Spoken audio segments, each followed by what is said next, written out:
Welcome to top news. Delhi ముఖ్యమంత్రి Aam Aadmi party convener Arvind Kejriwal ను ED అధికారులు గురువారం రాత్రి అరెస్టు చేశారు. సెర్చ్ వారెంట్ తో సాయంత్రం నుంచి ఆయన నివాసంలో సోదాలు నిర్వహించిన ఈడీ ఆ తర్వాత ఆయన స్టేట్మెంట్ ను రికార్డు చేసింది. 2 గంటల పాటు ఆయన్ను విచారించిన అనంతరం అరెస్టు చేసినట్లు ప్రకటించింది. అరెస్టు విషయాన్ని కేజ్రీవాల్ భార్యకు చెప్పింది. ఈడీ కార్యాలయానికి తరలించి శుక్రవారం రౌస్ అవెన్యూ కోర్టులో హాజరుపరచనున్నారు. ఆమ్ ఆద్మీ పార్టీ నాయకులు, కార్యకర్తలు ఆయన నివాసం వద్ద పెద్ద ఎత్తున ఆందోళన చేపడుతున్నారు.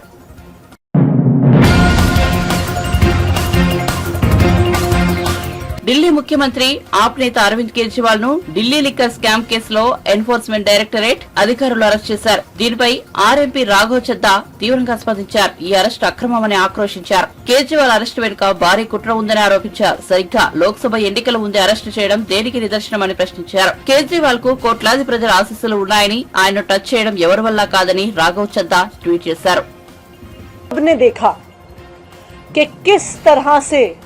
लोकतंत्र की हत्या करने का प्रयास हुआ है। लोकसभा की चुनाव के घोषणा के बाद अरविंद केजरीवाल, जो दिल्ली के एक लोकप्रिय मुख्यमंत्री हैं, विपक्ष के एक प्रमुख नेता हैं, उनको फर्जी आरोप में गिरफ्तार कर लिया गया है। 2 साल से ये जांच चल रही है, लेकिन 2 साल की जांच में एक पैसा भी ना सीबीआई को मिला है, ना ईडी को मिला है। लेकिन जैसे ही चुनाव की घोषणा होती है तो अरविंद केजरीवाल जी को गिरफ्तार कर लिया जाता है। क्यों? इसलिए किया जाता है क्योंकि प्रधानमंत्री नरेंद्र मोदी जी को पता है कि अगर कोई एक नेता उनको चैलेंज करने वाला है तो उस नेता का नाम अरविंद केजरीवाल है। आज भारतीय जनता पार्टी लोकतंत्र की हत्या कर रही है। 2 विपक्ष के मुख्यमंत्रियों को गिरफ्तार किया, एक पार्टी का बैंक अकाउंट फ्रीज कर दिया। क्या इस तरह से भारतीय जनता पार्टी चुनाव जीतना चाहती है?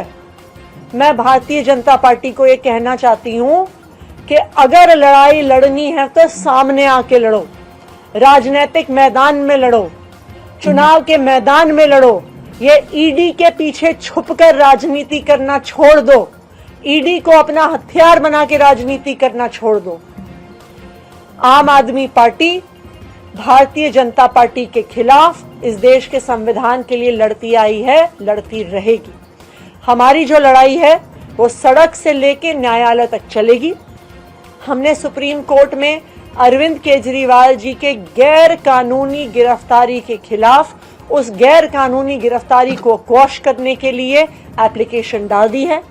कल सुबह सुबह सुप्रीम कोर्ट में इसको मेंशन किया जाएगा और हम उम्मीद करते हैं कि इस देश का सुप्रीम कोर्ट इस देश के लोकतंत्र की रक्षा करेगा। इस देश का सुप्रीम कोर्ट ये देखेगा कि किस तरह से केंद्र सरकार अपनी एजेंसीज को यूज करके, इस्तेमाल करके किस तरह से लोकतंत्र की हत्या कर रही है। तो हम कल सुप्रीम कोर्ट जाएंगे और न्यायालय में भी हमारी लड़ाई जारी रहेगी।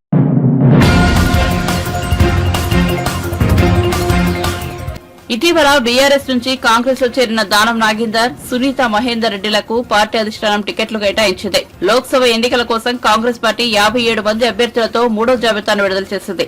కాంగ్రెస్ కీలక నేత అధీర్ రంజన్ చౌదరి పశ్చిమ బెంగాల్లోని బెర్హంపూర్ నుంచి మళ్లీ పోటీ చేయనున్నారు. ఇందులో తెలంగాణ నుంచి 5 అభ్యర్థులను ప్రకటించింది. పెద్దపల్లి నుంచి గడ్డం వంశీకృష్ణ, సికింద్రాబాద్ నుంచి దానం నాగేందర్, చేవెళ్ల నుంచి రంజిత్ రెడ్డి, మల్కాజ్గిరి నుంచి సునీత మహేందర్ రెడ్డి, నాగర్ కర్నూలు నుంచి మల్లు రవి పేర్లను ప్రకటించింది.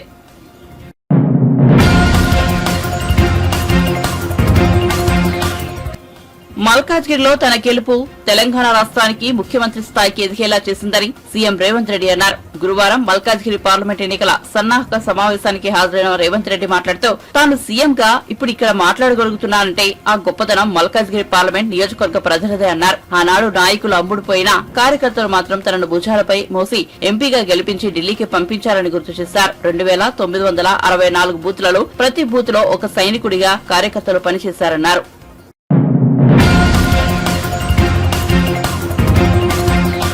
కాంగ్రెస్ పార్టీ ఆదేశిస్తే తామంతా ఎక్కడైనా పోటీ చేసేందుకు సిద్దంగా ఉన్నామని ఏపీపీసీసీ అధ్యక్షురాలు వైఎస్ షర్మిల అన్నారు. విజయవాడలో కాంగ్రెస్ పార్టీ రాష్ట్ర కార్యాలయం ఆంధ్రరత్న భవన్ లో కడప జిల్లా కాంగ్రెస్ పార్టీ నాయకులతో షర్మిల సమావేశం నిర్వహించారు. అనంతరం మీడియాతో మాట్లాడారు. రాష్ట్రంలో సమస్యలపై సజ్జల సమాధానం చెప్పాలన్నారు. వైఎస్ఆర్సీపీ ప్రభుత్వంపై విమర్శలు గుప్పించారు. కాంగ్రెస్ పార్టీకి వచ్చిన అప్లికేషన్లు దాదాపు 1500. ఇంకా ఎక్కడా ఏది ఫైనల్ కాలేదు. అన్ని సర్వేలు జరుగుతున్నాయి. కాంగ్రెస్ పార్టీ ఆదేశిస్తే ఎవరైనా ఎక్కడి నుంచైనా ఎప్పుడైనా ఏ స్థాయిలో ఉన్న లీడర్ అయినా దేనికైనా పోటీకైనా త్యాగానికైనా సిద్ధంగా ఉండాలి. ఇది కాంగ్రెస్ పార్టీ క్రమశిక్షణ. కాంగ్రెస్ పార్టీ నాయకులుగా కాంగ్రెస్ పార్టీకి చెందిన ప్రతి ఒక్క కుటుంబ సభ్యుడు దీనికి రెడీ. నేను అతీతం కాదు. నేనైనా రఘువీరారెడ్డి గారు అంకులైనా పల్లంరాజు గారైనా ఇలా కాంగ్రెస్ పార్టీకి చెందిన పెద్దలు చిన్నవాళ్ళు ప్రతి ఒక్కరూ కూడా పార్టీ ఆదేశిస్తే మేము నో అనే క్వశ్చన్ ఉండదు. సజ్జల గారు సమాధానం చెప్పాల్సింది రాష్ట్రంలోని సమస్యల గురించి. సజ్జల గారు సమాధానం చెప్పాల్సింది రేవంత్ రెడ్డి గారు అక్కడ ఎందుకు వచ్చారు, ఏం మాట్లాడారు అన్న విషయం గురించి. మేము ఏ కలలు కంటున్నామో పక్కన పెట్టండి, మీరు ఏ కలలు కంటున్నారో ప్రజలందరూ గమనిస్తున్నారు. మిమ్మల్ని ఇంటికి పంపడానికి ప్రజలందరూ సిద్ధంగా ఉన్నారు. సజ్జల గారు మళ్ళీ చెప్తున్నాం, విశాఖపట్నం ప్రైవేటైజేషన్కు కాంగ్రెస్ పార్టీ ఒప్పుకోదు. ఈరోజు సజ్జల గారిని అడుగుతున్నాము. అవినాష్ రెడ్డి గారు జగన్మోహన్ రెడ్డి గారి సొంత కజిన్. మరి అట్లాంటప్పుడు వైసీపీలో ఎంపీగా ఉండి కూడా అవినాష్ రెడ్డి గారు ఎందుకని కడప స్టీల్ ఫ్యాక్టరీ కోసం ఏ పోరాటము చేయలేదు? ఇంతవరకు కడప స్టీల్ ఫ్యాక్టరీ ఎందుకు రాలేదో ముందు సజ్జల గారు, అవినాష్ రెడ్డి గారు, జగన్మోహన్ రెడ్డి గారు సమాధానం చెప్పాలి.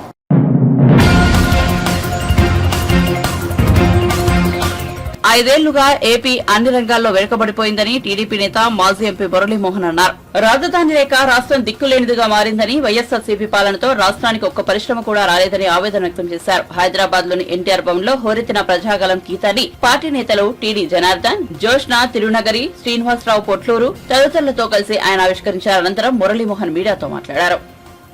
గత 5 సంవత్సరాలుగా రాష్ట్రం ఎలా వెనకబడిపోయిందో, రాజధాని అనే లేని పరిస్థితుల్లో దిక్కులేని రాష్ట్రంలాగా ఎలా అయిపోయిందో మీకు అందరికీ తెలుసు. ఒక్క పరిశ్రమ రాలేదు. పరిశ్రమలో ఉన్న పరిశ్రమలు కూడా తరలి బయటకు వెళ్ళేటట్టుగా జరిగిపోయి ఎన్నో దోపిడీలు, వీళ్ళు వాళ్ళు అనుకున్న అందరూ రాజు దగ్గర నుంచి భట్టుడు దాకా అందరూ కూడా ఎలా దొంగతనాలు చేస్తారో అలా దొంగతనాలు కూడా జరిగిపోయింది. మనం ఓట్లు వేసి మన నాయకుల్ని ఎన్నుకునేది ఎందుకంటే మన రాష్ట్రాన్ని ఎలా అభివృద్ధిలోకి తీసుకురావాలి, పరిశ్రమలన్నీ కూడా ఎలా తీసుకురావాలి, మరి వాళ్ళందరికీ కూడా మన పిల్లలకందరికీ కూడా బాగా చదువుకోవాలి, కాలేజీలు కానీ యూనివర్సిటీలు కానీ ఎలా తీసుకురావాలి, వాళ్ళందరికీ కూడా ఉద్యోగాల కోసం ఇతర రాష్ట్రాలకు ఇతర దేశాలకు వెళ్లకుండా మన రాష్ట్రంలోనే మనకి ఉద్యోగాలు ఎలా సంపాదించాలనే దాని గురించి ఆలోచించి చేయవలసిన ప్రభుత్వం గత 5 సంవత్సరాలుగా అన్ని రంగాల్లో కూడా వెనకబడిపోయింది. ఇలాంటి పరిస్థితుల్లో మనలో ఒక చైతన్యం వచ్చి మళ్ళీ అభివృద్ధి గురించి బాగా అవగాహన ఉన్నటువంటి ఒక మంచి ముఖ్యమంత్రిని చంద్రబాబు నాయుడు గారిని ఎన్నుకోవలసిన సమయం ఆసన్నమైంది. వాళ్ళు ఉచితం అని చెప్పి అందరికీ ఉచితాలు ఇచ్చి సోమరిపోతులు చేసేదానికంటే కూడా వాళ్ళందరూ కూడా ఎలా కష్టపడి చదువుకోవాలి, ఎలా కష్టపడి పైకి రావాలి అని చెప్పి అనుకొని మన డబ్బులు మన కాళ్ళ మీద మనం నిలబడాలి తప్ప దేహి అంటూ చేతులు తప్పి ఒక బిచ్చగాళ్ళలాగా ఉంటాం లేదు, కరెక్ట్ కాదు అని చెప్పి నా ఉద్దేశం. వాళ్ళ ఆ సమయం ఆసన్నమైంది కాబట్టి ప్రజలందరూ కూడా ఆలోచించాలి. మన పిల్లల భవిష్యత్తును తీర్చవలసిన బాధ్యత మనది. అలాంటి మన పిల్లల్ని ముందుకు తీసుకురావాలంటే ప్రతి ఒక్కరు కూడా కష్టపడాలి.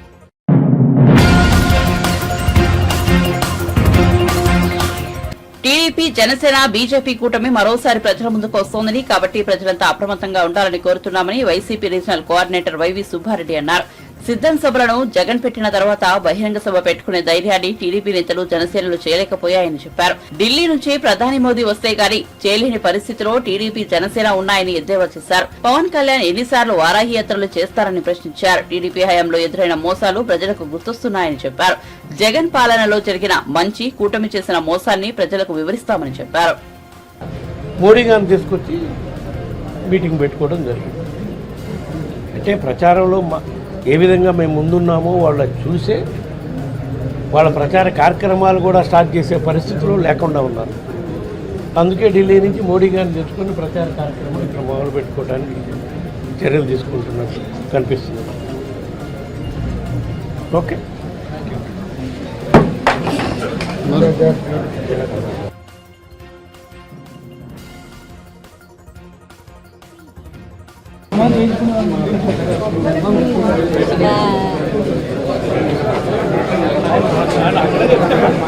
జిల్లాలో ఏ విధంగా రాబోయే రోజుల్లో మనం ఎలక్షన్కి ప్రిపేర్ అవ్వాలి. ఎందుకంటే ఒరిజినల్గా అయితే మనం లాస్ట్ 2019లో ఏప్రిల్లోనే ఎలక్షన్ ఫస్ట్ ఫేజ్లోనే ఎలక్షన్ జరిగినాయి కాబట్టి ముందుగానే మనం అనుకున్న దీని ప్రకారం ఈసారి కూడా అట్లానే జరుగుతాయి అనుకొని మేము అన్ని అభ్యర్థుల్ని అంతా డిసైడ్ చేయడం జరిగింది. మీకు అందరూ కూడా తెలుసు. కాకపోతే ఇది మనకి 4th ఫేజ్లో పెట్టడం వల్ల మే 13వ తారీఖు వరకు ప్రచారాన్ని కంటిన్యూ చేయడానికి కోసం ఏ విధంగా ముందుకు పోవాలని 34 ఉత్తరాంధ్రలో ఉన్న 34 నియోజకవర్గాల ఇన్ఛార్జీలతో, అదేవిధంగా విశాఖపట్నం నగరంలో ఉన్న కార్పొరేటర్లతో సమావేశం ఏర్పాటు చేసుకొని కొన్ని నియోజకవర్గాల్లో కొన్ని ఐడెంటిఫైడ్ ఏరియాస్లో గడప గడపకి కార్పొరేట్ మళ్ళా టేకప్ చేయాలని, కొన్ని నియోజకవర్గాల్లో ఎక్కడెక్కడైతే తిరగకుండా ఉన్నాయో అవి కూడా గ్రౌండ్ రిపోర్ట్స్ తెప్పించి వాటిల్లో కూడా మళ్ళా ఏదైనా సరే మొత్తం అన్ని నియోజకవర్గాల్లో మళ్ళా గడప గడపకి కార్యక్రమం ద్వారా ఇప్పుడు గడప గడపకి చేసిన దానికి పోయిన సంవత్సరం కిందట గడప గడపకి చేసిన దానికి వ్యత్యాసం ఏంటి అంటే అప్పుడు 4 సంవత్సరాల్లో ఆ కుటుంబాలకు జరిగిన మేళ్ళు ఆ ప్రాంతంలో జరిగిన అభివృద్ధి కార్యక్రమాలని చెప్పడం జరిగింది. ఇప్పుడు పూర్తి స్థాయిలో 5 సంవత్సరాల్లో మనం ఏ విధంగా అభివృద్ధి కార్యక్రమాలు చేశాము, ఏ విధంగా సంక్షేమ పథకాలు అమలు చేశాము అనేది పూర్తి స్థాయి ఇన్ఫర్మేషన్ మన దగ్గర ఉంది. కాబట్టి అవి కూడా ప్రతి కుటుంబానికి ఇచ్చి ప్రతి సచివాలయ పరిధిలో కూడా ఏ విధంగా ప్రచారం చేయాలనే దానికి కూడా గౌరవ ముఖ్యమంత్రి జగన్మోహన్ రెడ్డి గారు మా పార్టీ అధ్యక్షుడు కొన్ని సూచనలు ఇవ్వడం జరిగింది. గత 2 రోజుల కిందట విజయవాడలో జరిపిన సమావేశంలో అవన్నీ కూడా ఈరోజు ఇన్ఛార్జీలకి, పార్లమెంట్ అభ్యర్థులకి, అసెంబ్లీ అభ్యర్థులకి, కార్పొరేటర్లకి చెప్పడం జరిగింది. అందులో ప్రధానంగా 2014 నుంచి 19 వరకు ముగ్గురు బీజేపీ, టీడీపీ, జనసేన కలిసి ఎన్ని హామీలు ఇచ్చారు, ఏ విధంగా అధికారంలోకి వచ్చినాక హామీలను మొత్తం అమలు చేయకుండా మోసం చేశారు. మళ్ళా 10 సంవత్సరాల తర్వాత మళ్ళా వాళ్ళు ముగ్గురు కలిసి వస్తున్నారు. కాబట్టి ఇది ప్రజలకందరికీ గుర్తు చేసి మళ్ళా ఇంకొకసారి మోసపోకుండా జాగ్రత్తగా ఉండాలనేది ప్రధాన అంశం, ప్రజల్లోకి తీసుకెళ్లాలని చెప్పడం జరిగింది. ఎందుకంటే 2014లో వాళ్ళు ఇచ్చిన హామీలు నమ్మి 2014 నుంచి 19 వరకు హామీలు అమలు చేయకుండా ప్రజలు ఏ విధంగా ఇబ్బందులు పాలయ్యారో మా గౌరవ ముఖ్యమంత్రి అప్పుడు ప్రతిపక్ష నాయకుడు జగన్మోహన్ రెడ్డి గారు చూశారు. కాబట్టి తన సుదీర్ఘ పాదయాత్రలో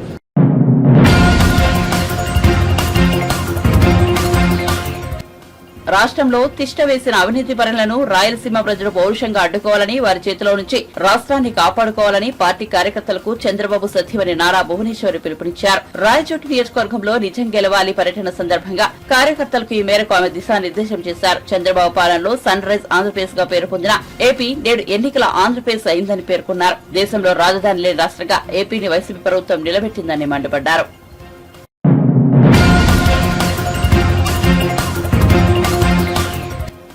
5 ఏళ్లు అన్ని రంగాల్లో సీఎం జగన్ రెడ్డి 8 లక్షల కోట్లు దోచుకున్నారని మాజీ మంత్రి నక్కా ఆనందబాబు అన్నారు. గురువారం తెలుగుదేశం పార్టీ కార్యాలయంలో ఆయన మీడియాతో మాట్లాడుతూ లక్షల కోట్లు దోపిడీ చేసి కిరాయి మనసులతో టీడీపీ అధినేత చంద్రబాబుపై జగన్మోహన్ రెడ్డి అసత్య ప్రచారం చేస్తున్నారని మండిపడ్డారు. ప్రజాధనంతో జీతం తీసుకుంటూ చంద్రబాబుపై అసత్య ఆరోపణల పుస్తకం విడుదల చేయడం సిగ్గుచేటన్నారు. ప్రభుత్వ సలహాదారు సజ్జల రామకృష్ణారెడ్డి, అధికార భాష సంఘం కమిషన్ చైర్మన్ పి విజయబాబులను ప్రభుత్వ పదవుల నుంచి తక్షణమే తొలగించాలని సీఈఓ మీనాను కోరారు. చెప్పిన అబద్ధమే 100 సార్లు చెప్పడం ద్వారా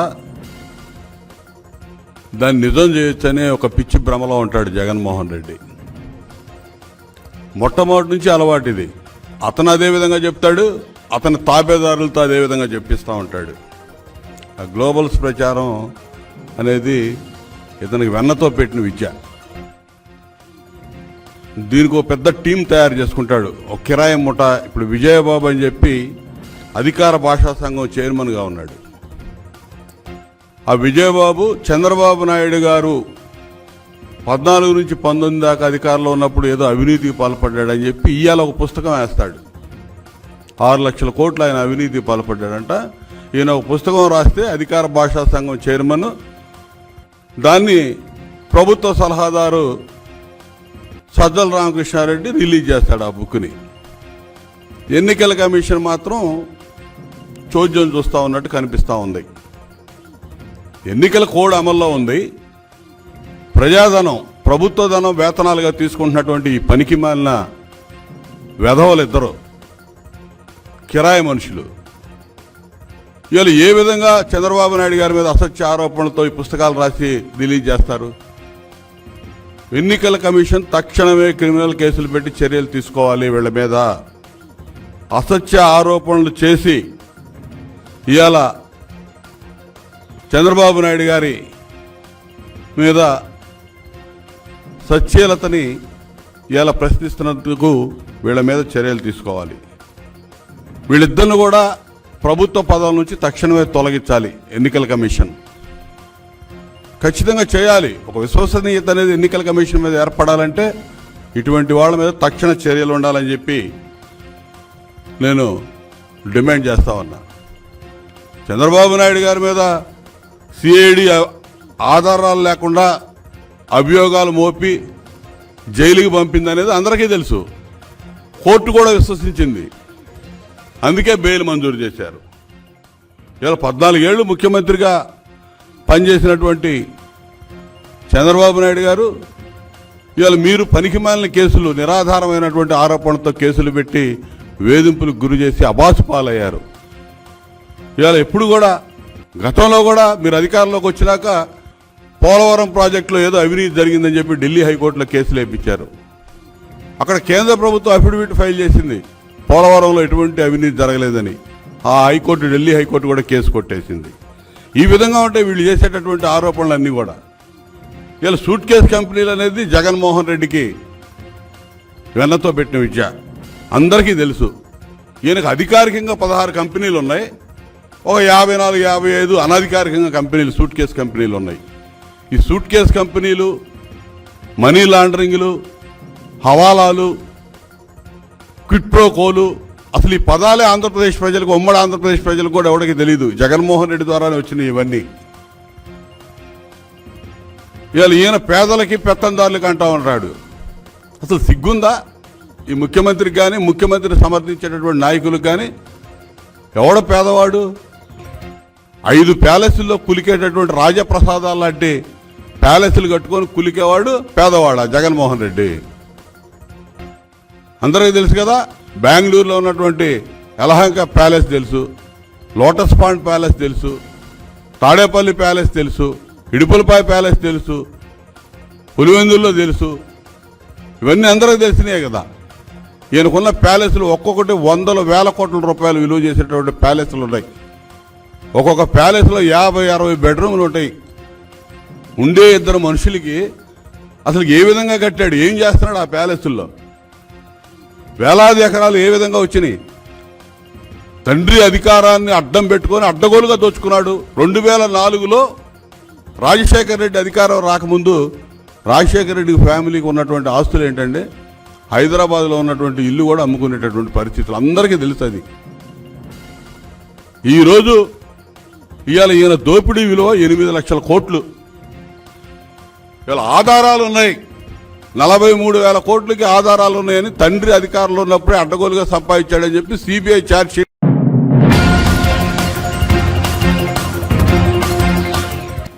రైతు బంధుపై కాంగ్రెస్ పార్టీ సీనియర్ నేత జీవన్ రెడ్డి కీలక వ్యాఖ్యలు చేశారు. గురువారం ఆయన మాట్లాడుతూ చెట్లు, గుట్టలు, పుట్టలు ఉంటే తాము రైతు బంధు ఇవ్వమని స్పష్టం చేశారు. న్యాయంగా రైతు బంధు వచ్చిన వారు మాకు ఓటు వేయాలని కోరారు.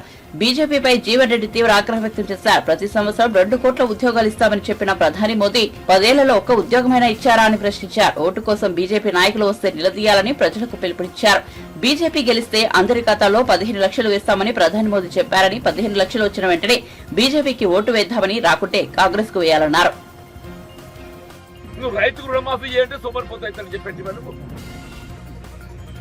నువ్వు సంవత్సరానికి 2 కోట్ల ఉద్యోగాలు ఇస్తాడు మా యువకులకు. 10 ఏళ్ళకి ఎన్నేది 10 × 2 20 కోట్లు అయితే కాదు. 10 సంవత్సరాలు గడిచిందే ఏమైనా నౌకరు ఇచ్చినా తాటిపేళ్ళ. నేను అడుగుతున్న బీజేపీకి ఎందుకు ఓటేయాలే? నువ్వు చెప్పు కారణం. నువ్వు విదేశాల్లో మూలుగుతున్న నల్లధనాన్ని తీసుకొచ్చి ప్రతి పేదవాడి అకౌంట్ లో 15 లక్షలు ఇస్తానడా పట్ట మీ 15 లక్షలు ఎవరికంటే నా ఖాతాల అడుగునవడం బీజేపీ వస్తే నీ మోడీ నా ఖాతాలో 15 లక్షలు ఎత్తున పో ముందుగా 15 లక్షలు దెబ్బతి కోట అడగండి అంటున్నా ఎవడ అత్త పువ్వు గుర్తు పట్టుకొని 2014లో ఏదైతే మొదటిసారి మోడీ పోటీ చేసినప్పుడు ప్రతి పేదవాడి అకౌంట్ లో 15 లక్షలు ఇస్తాను 15 లక్షలు అని చెప్పి అంటున్నాను. నిజంగానే ఎవడు ఖాతాలో 15 లక్షలు సహాయం చేస్తే నీ దండ పెడితే మీరు ఆడికి ఆడేయ కూడా మనకి ఏమంటున్నా నేను ఇట్లే మాట్లాడమని వాడు చూపెట్టిండు అవు జీవన టోట ఏమంటున్నా చెప్పి ఊరి యొక్క నేను అన్నది ఏంద్రా అంటే 15 లక్షలు ఏంటే ఇవ్వాలని వేయకుంటే మనకే చేయి గుర్తు ఎవరికైనా చేయకుండా ఎవరికేయాలి చేయి గుర్తుకేయాలి. మన టీఆర్ఎస్ లో చెప్పిండ్రు ఏం చెక్క కాంగ్రెస్ అయితే మొత్తం పెన్షన్ రద్దు చేస్తుంది కరెంటు పోతుంది చెప్పినా లేదే. మా ఆడబిడ్డలు అందరూ కూడా ఏది చెప్తుందో పిల్లల కాంగ్రెస్ వస్తే ఇక మా పెన్షన్ వస్తుందో రాదో ఆడు జీవనుడు ఉంటుండైపోతా పోనీ కానీ మేమేదో కార్కి ఉంటాయి ఎందుకు పెన్షన్ ఆశ అవునాబా నువ్వు చేయలేదు తల్లి అందరు నిజంగా సత్యవంతులు ఉంటారా నువ్వు సత్యవంతురాలు నేనేమంటారు పెన్షన్ బంద్ అయినాయి అత్తునేలేవే రైతు బంధు కూడా చెప్పంటారు. నేను వ్యవసాయం చేసే ప్రతి రైతుకి ఏదైతున్నదో నీకు రైతు బంధు రైతు భరోసా పేరుతో ఏదైతుందో మీకు ఇవాళ ఎకరానికి 5,000 పడుతున్నాయి. రేపు ఏదైతుందో 7,500 రూపాయలు నీకు ఇప్పించే బాధ్యత నాది అని చెప్పండి. అందరికి అనుమానం ఉంది అత్తదో రాదు అరే రైతు బంధు వచ్చి కూడా నాకు అయిపోతాయి అడంటే నీకు వచ్చిందని చెప్పని పిడాత కూడా నాటు పెద్ద భూస్వామికి రాదు కావచ్చు, గుట్టలు పుట్టలోనికి రాదు కావచ్చు, రియల్ ఎస్టేట్ వ్యాపారం రాదు కావచ్చు. నిజంగా సాగు చేసే రైతుకు నేను బాధ్యత మీరు చూసుకోండి. మీ లెక్క నింపే బాధ్యత నాది అని చెప్పంటూ నేను రుణమాఫీ సంబంధించి కూడా చెప్పంటూ నేను మొన్న ఎన్నికల్లో 2 లక్షల రూపాయలు రుణమాఫీ చేస్తా చెప్పాను కాంగ్రెస్ పార్టీ. రేపు పునాస కొత్త తప్పు కావాలి, పెట్టుబడి కావాలి. ఇలా మీరు చెల్లించాల్సిన ఒక రుణం ఏదైతుందో బ్యాంకు మీరు చెల్లించాల్సిన అవసరం లేకుండా మీ వైపు గల ప్రభుత్వ పూచీకత్తుగా ఉండి గ్యారంటీ తెలంగాణలో రైతాంగం చెల్లించవలసిన ఒక పంట రుణం ఏదైతుందో ఇలా రాష్ట్ర ప్రభుత్వం చెల్లించే విధంగా రేవంత్ రెడ్డి గ్యారంటీ.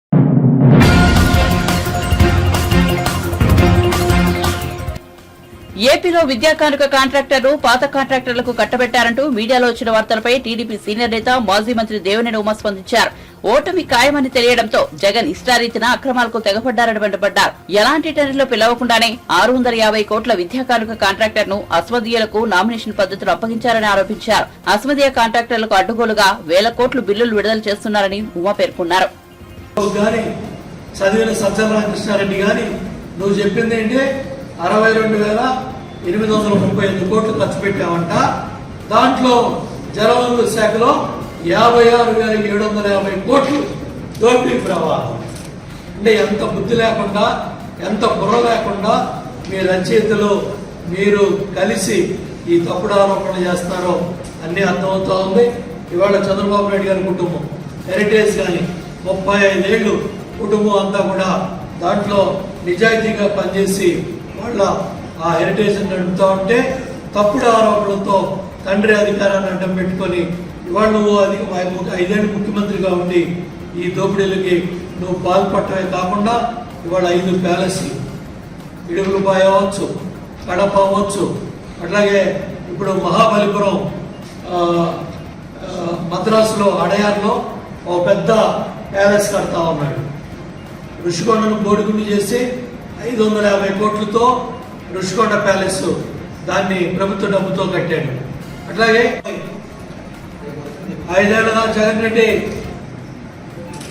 గాడిదలు కాస్తున్నారా, 5 ఏళ్ళుగా గొడ్డు గుర్రానికి పళ్ళు తోముతున్నారా, 6 లక్షల కోట్ల అవినీతిని ఒక్క ఛాన్స్ అని అధికారంలోకి వచ్చి ఒక్క ఆరోపణ నిరూపితం చేయకుండా మళ్ళీ సిగ్గు లేకుండా మహాదోపిడీ అని పుస్తకాలు వేస్తున్నామంటే మీ మానసిక పరిస్థితి దీనికి అర్థం పడుతూ ఉంది. గోబెల్ ప్రచారాలు చేసి హిట్లర్ రాజ్యాధికారం కోసం ప్రపంచాన్ని జయించాలని గోబెల్ అనే మంత్రిని పెట్టుకొని ఏ విధంగా తప్పుడు ఆరోపణలు, అసత్య ఆరోపణలు చేసి ప్రజలను నమ్మించాలని, ప్రపంచాన్ని నమ్మించాలని ఏ విధంగా దిక్కులేని సాగు వచ్చారో అదేవిధంగా గోబెల్ లాంటి సజ్జల రామకృష్ణారెడ్డి, హిట్లర్ లాంటి జగన్మోహన్ రెడ్డి కూడా రేపు ఎన్నికల కురుక్షేత్ర సంగ్రామంలో ఓటు అనే ఆయుధంతో ఈ వైసీపీ ప్రభుత్వాన్ని 160 అడుగులు గొయ్యి తోవి ఈ ప్రభుత్వాన్ని ఆ గోతులో పాతి పెడతారు ప్రజలు.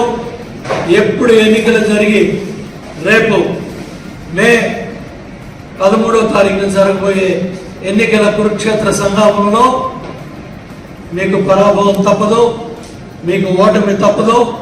అందుకనే ఇవాళ బురజల్లే కార్యక్రమాల్లో భాగంగా ఇవాళ ఈ పుస్తకాలు పట్టుకొని మళ్ళీ జగన్ రెడ్డి ప్రజల ముందుకు వస్తున్నాడు. అధికారంలో రావడానికి అబద్ధాలు చెప్పావు, ముద్దులు పెట్టావు, ఈరోజు గుద్దులు గుద్దుతున్నావు. అన్ని రంగాల్లో ఈ ప్రభుత్వం వైఫల్యం చెందింది.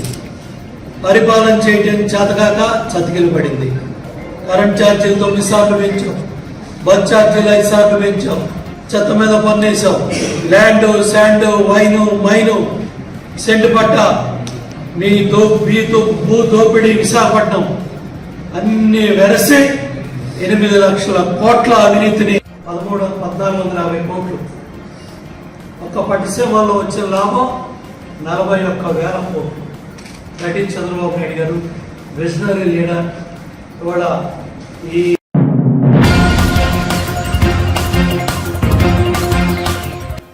మా అభ్యర్థిపై దాడి చేసి మాపైనే కేసులు పెడుతున్నారని టీడీపీ నేత పెమ్మసాని చంద్రశేఖర్ అన్నారు. దాడిలో పునరావృతం కాకుండా అధికారులు చర్యలు చేపట్టాలి. అరాచకాలకు అడ్డుకట్ట వేయకపోతే టీడీపీ సొంత బలంతోనే ఎన్నికలకు వెళ్లాల్సిన పరిస్థితి వస్తుందని డాక్టర్ పెమ్మసాని తెలిపారు. ప్రతిపాడు నియోజకవర్గ టీడీపీ అభ్యర్థి బూల రామాంజనేయులపై బుధవారం జరిగిన వైసీపీ నాయకుల దాడిని ఆయన ఖండించారు. ఇక పెమ్మసానితో పాటు పలువురు టీడీపీ, బీజేపీ, జనసేన నాయకులు గుంటూరు జిల్లా ఎస్పీ తుషార్ డోడిని ఆయన కార్యాలయంలో గురువారం నాడు కలిసి ఫిర్యాదు చేశారు. ఎస్పీని కలిసి సమస్యలను వివరించిన తర్వాత ఎన్నికల నియమావళి సంపూర్ణంగా అమలు చేయాలని కోరారు. నేను చెప్పిన దానికి అన్నిటికీ కూడా ఇది ఒక ఎవిడెన్స్. మీరందరూ ఒకసారి చూడండి వీడియో కెమెరాలో. నిన్న మరి ఎమ్మెల్యే కాదు, ఏమీ కాదు, ఎంతమంది పోలీసులు ఒక వ్యక్తి బర్త్డేకి కేక్ కట్ చేస్తున్నారు. ఎందుకు చెప్తున్నారంటే మా అభ్యర్థి మీద దాడి జరిగి పోలీస్ స్టేషన్కి వెళ్తే ఆయన మీదే కేసులు పెట్టి పోలీస్ స్టేషన్లో హడావుడి చేస్తున్నారంటే దానికి కారణం ఇది, ఈ సంస్కృతి.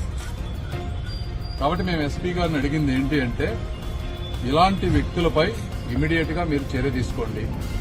రెండోది, ఇలాంటివి పునరావృతం కాకుండా ఏ విధమైనటువంటి ప్రివెంటివ్ చర్యలు తీసుకుంటారు.